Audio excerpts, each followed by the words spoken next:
Have you ever noticed that every city, every small town, carries a few stories it would rather not talk about? Stories whispered late at night, passed between neighbors, or told around campfires. Stories of haunted houses, strange figures in the woods, and shadows that don't seem to disappear. But what happens when those stories turn out not to be stories at all? Tonight, we're diving into true urban legends, tales that started as whispers, spread as rumors, and in the end, revealed chilling truths. From a haunted house in Tasmania that slowly poisoned its residents, to a Staten Island legend that led straight to a real-life killer. These are the cases where folklore and reality collide. The Haunted House of West Hobart.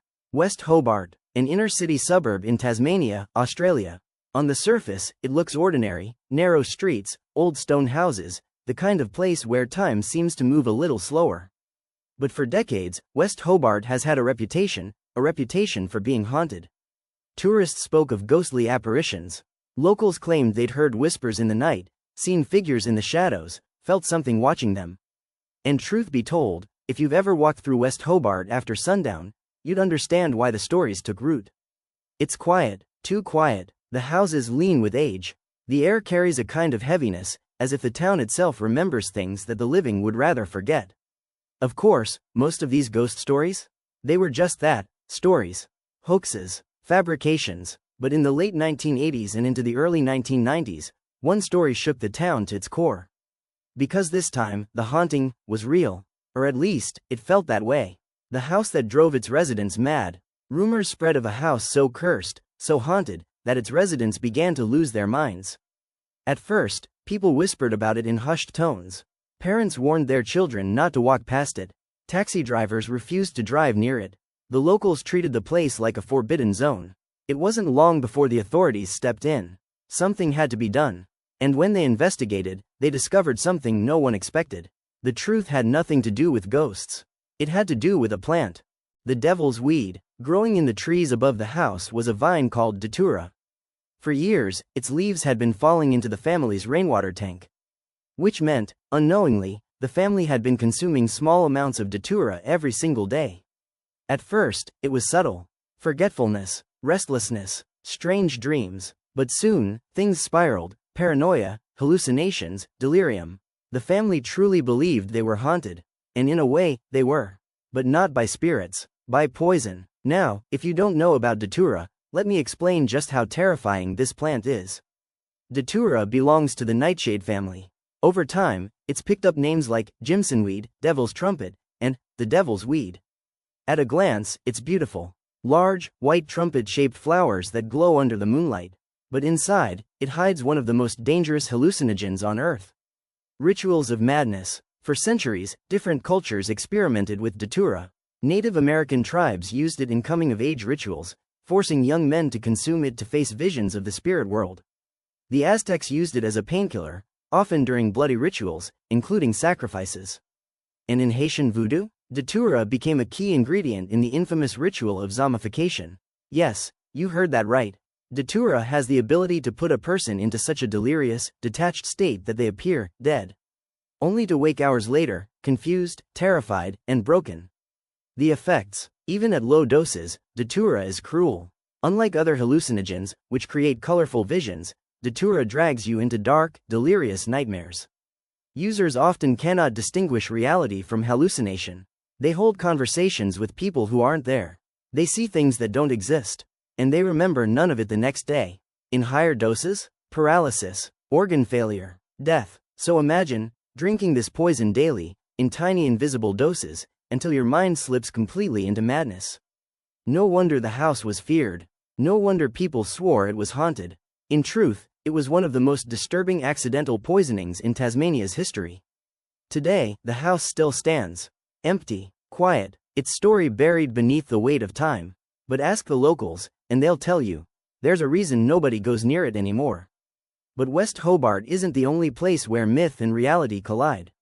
Because across the ocean, in Staten Island, New York, there was a legend. A legend about a man called Cropsey. And unlike the haunted house, this one ended with bodies. The real-life Cropsey. If you were living in Staten Island during the 1970s, you probably heard the whispers. There was a man, the story went, who lurked in the woods.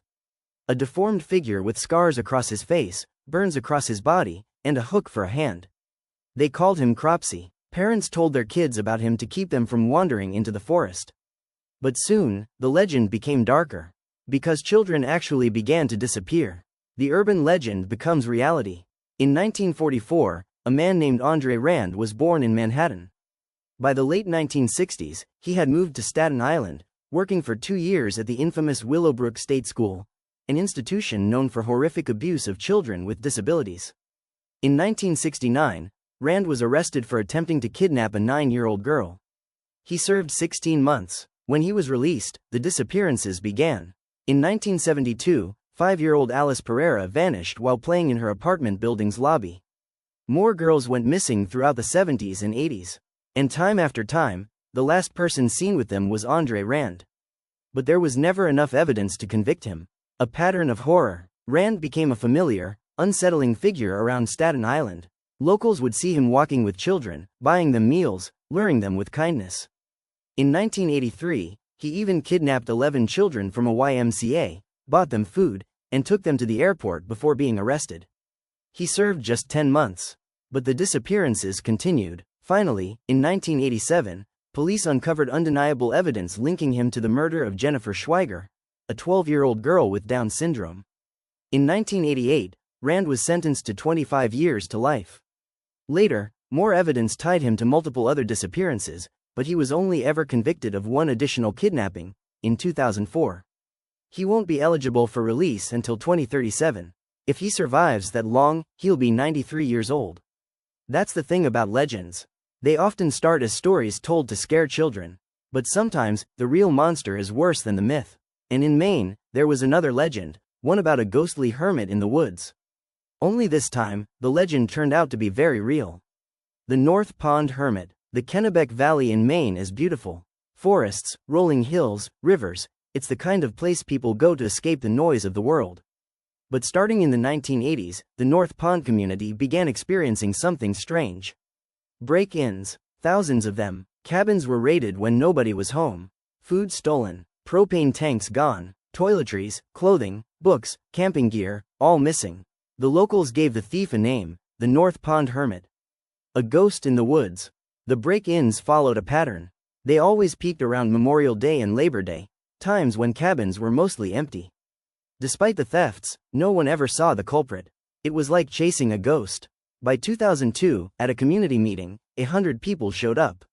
When asked how many had suffered a break-in, nearly everyone raised their hand.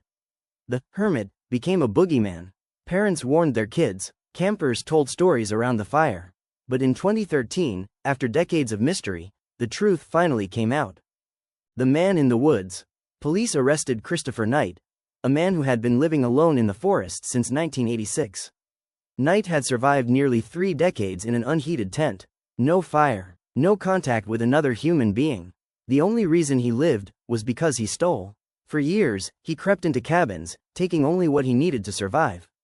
When questioned, he admitted he'd had only one single conversation with another person in 27 years. One word. Hi. He told investigators he had no sense of time. When asked how long he'd been in the woods, he answered, since the Chernobyl disaster. That was 1986. The hermit's end. Knight's only real possessions were his glasses, the same pair he'd worn since high school.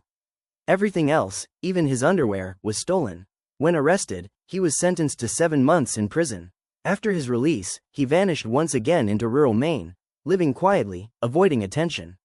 The hermit was real, and for 27 years, he had haunted the North Pond community like a living ghost. Now, so far we've seen haunted houses, killers, hermits. But few stories are as bizarre, or as unsettling, as the case of Purple Aki.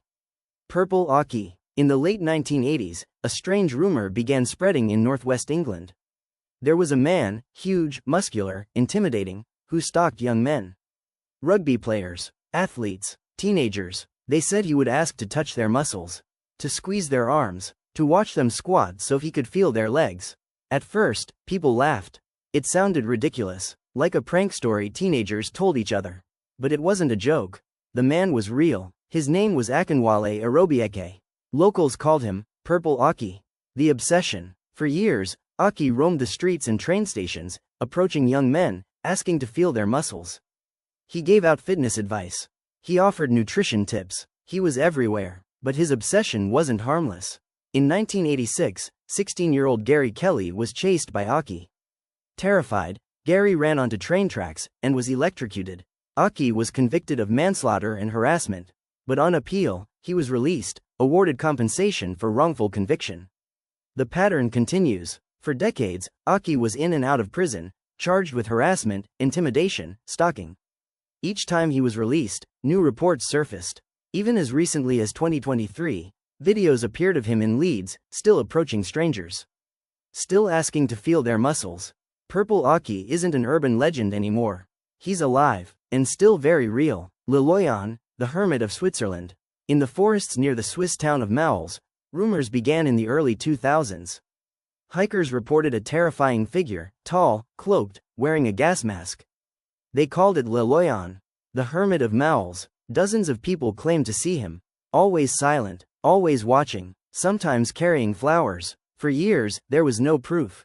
Until 2013, when a photograph was published in a Swiss newspaper.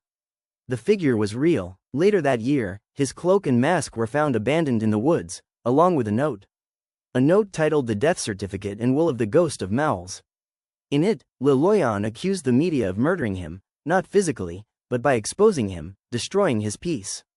Since then, no one has ever seen him again. The Bunny Man. And finally, perhaps the strangest story of all. In the 1970s, residents of Virginia, Maryland, and D.C. reported sightings of a man dressed as a rabbit. But this was no Easter bunny. He carried an axe, and he threatened anyone who crossed his path. The story spread. Soon, people said he lived near a bridge on Colchester Road. They said he escaped from a mental asylum. That he hung his victims beneath the bridge like rabbits. The bridge is now called Bunnyman Bridge. And every Halloween, locals claim, if you visit at midnight, the Bunnyman will appear. The truth, the real story dates back to 1970. A couple parked near the bridge was attacked by a man with a hatchet. He screamed at them, smashed their car, and vanished into the night. Witnesses claimed he was wearing white clothing. Some said bunny ears. And from that moment on, the legend of the Bunnyman took root, growing wilder with every retelling. Today, Bunnyman Bridge is a tourist attraction. A place of legend, a place where folklore became reality. Closing, haunted houses, serial killers, hermits in the woods, muscle-obsessed stalkers, masked wanderers, axe-wielding bunnies. These stories remind us of something unsettling. That the line between urban legend and reality is thinner than we think. Because sometimes, the scariest stories of all are the ones that turn out to be true.